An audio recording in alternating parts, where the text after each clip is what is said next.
Order! Order! You are an incorrigible delinquent at times. Behave yourself, man!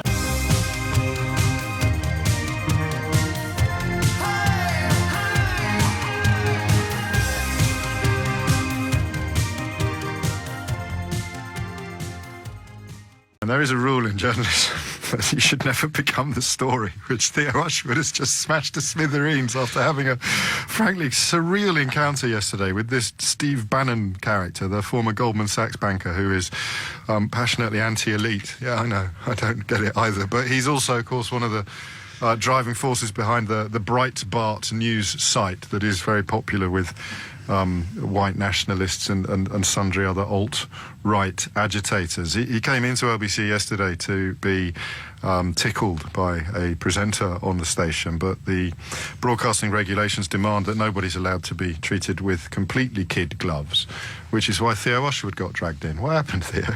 So the former chief strategist to Donald Trump came into the studio.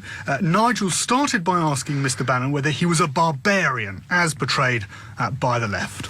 If you're part of the established order, if you're part of the permanent political class in places like Washington, D.C. or Brussels, or if you're what I call the party of Davos, if you're one of these globalist elites, yeah, I'm probably one of your worst nightmares, because I'm essentially a working class kid who just happened to get into places like Georgetown and Harvard, and then, went to Goldman Sachs, served in the Navy, and have taken this populist revolution very seriously for the last 10 or 15 years. And so, yeah, I think if you're a globalist, I think if you're an elitist, I think if you're somebody that is looked down on the working men and women of the United States or in Great Britain or in Europe or in Asia, I am a barbarian, and I make no, I'm a street fighter. I make absolutely no qualms about taking the torch to the established order.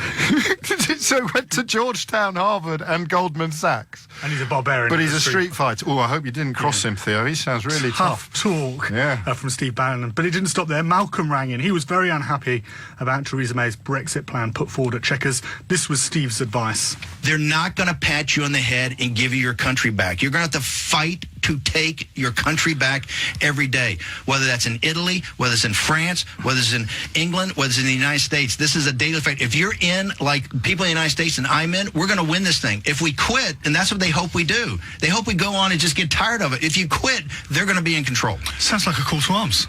Absolutely. Steve, do you see everything in politics in terms of this great sort of military-style battle? It is. It's war. This is what did Clausewitz say? War is politics by other means. Well, politics is war by other means. This is a war. This is a war for control. This is a war for the little guy. When he talks, does a lot of spit fly out of the corners of his mouth? No, but he does get worked up. No.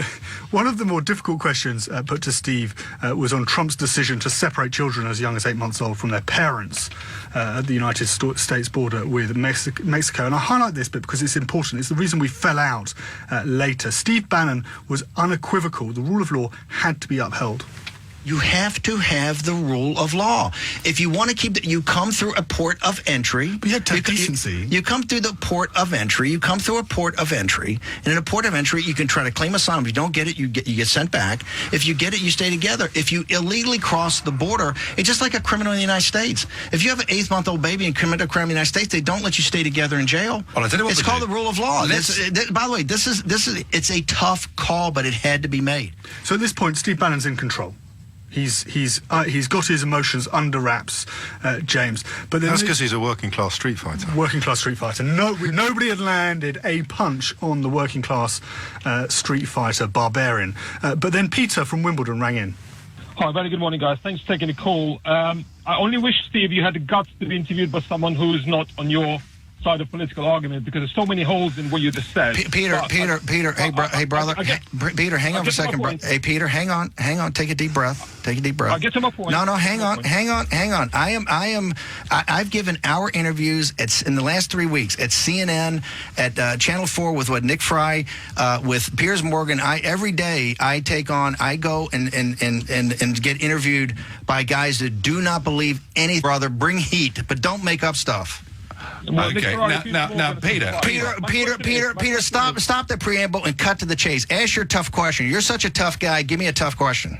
Well, I'll give you a tough question. Why, in your opinion, President of the United States chooses not to believe his secret services and believes the person who is the president of the enemy of the United States in a Western country. Peter, is that the best? Peter, you got on this show, and that's the toughest question you're going to ask me? That's the toughest question. I want you to think, is that the toughest question you're going to ask me? Now, Steve Bannon at this Did point... you not answer it? No. Oh. That's a good tactic, actually. I might nick that. So is that the toughest question you're going to ask me? I'm not going to answer it because it's too tough and I can't answer it. But I want to hear the stuff that happened off air. He was really angry, and that's why I questioned him about his endorsement for the former leader of the English Defence League, Tommy Robinson. Descended into a row. Real name, Stephen Christopher Yaxley Lennon, was jailed in May after being found in contempt of court. He broadcast a Facebook live video from outside Leeds crowd. Ah, rule of law. Rule of law, yes, the rule of law. There you go. The case, of course, was subject to a blanket reporting What restriction. an absolute joker. So he's gone in the space of one interview from saying you have to lock babies up because of children, because of rule of law, but you can't lock criminals up because of... Yeah, rule of law. So I called him out on it. Interview ends, goes to the news, puts his headphones on the table, and then this happened. Coming up, pupils as young as 4 are to have consent classes to counter soaring sexual assault. Well, if you're going to do news, do news. Well, I don't hear you. If you're going to do news, do news. Is this but you got before that, David Davis being astonishingly Tommy, stuff like that. Tommy's going to do it beforehand. Tommy did break the law. No, it's under Theresa May doomed. But first up, we just heard it Don't over ever the say last you 2 call me hours. Dude, you could call me out if on life LBC. depended on it. Join me as I analyse the rise of right-wing populism across the Western world. You come on and say Tommy respond Robinson. to Steve Bannon's views. Is it correct You're just another in guy that hates insisting Tommy that Robinson. we are at a You're just historic... Everybody hates Tommy Robinson. Apart from... To be fair, the reason I had Theo in is also we had so much stuff coming in as well. It's I don't want to hear it. You guys hate Tommy Robinson. You hate him because he's a working class guy. You're one of these elites that hate him. Tommy Robinson. Tommy Robinson. From Global's newsroom, Donald Trump's former chief strategist, Steve Bannon.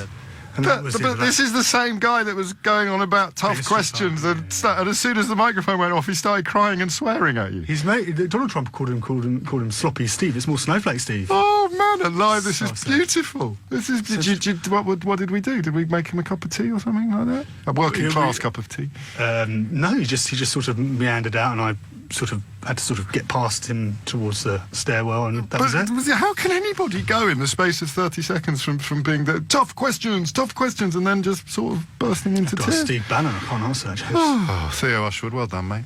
That's it from me for another day. You're listening to James O'Brien on LBC. I'm gonna try that. Is that the toughest question you've got, Sheila Fogarty? Yes. Is that the toughest question you've Yes, got? it Is it the tough? Come on, Yes, come on. please You've don't got to be have a mean tough. to me. I'm a street fighter. I'm a working class street fighter from Goldman Sachs and Harvard.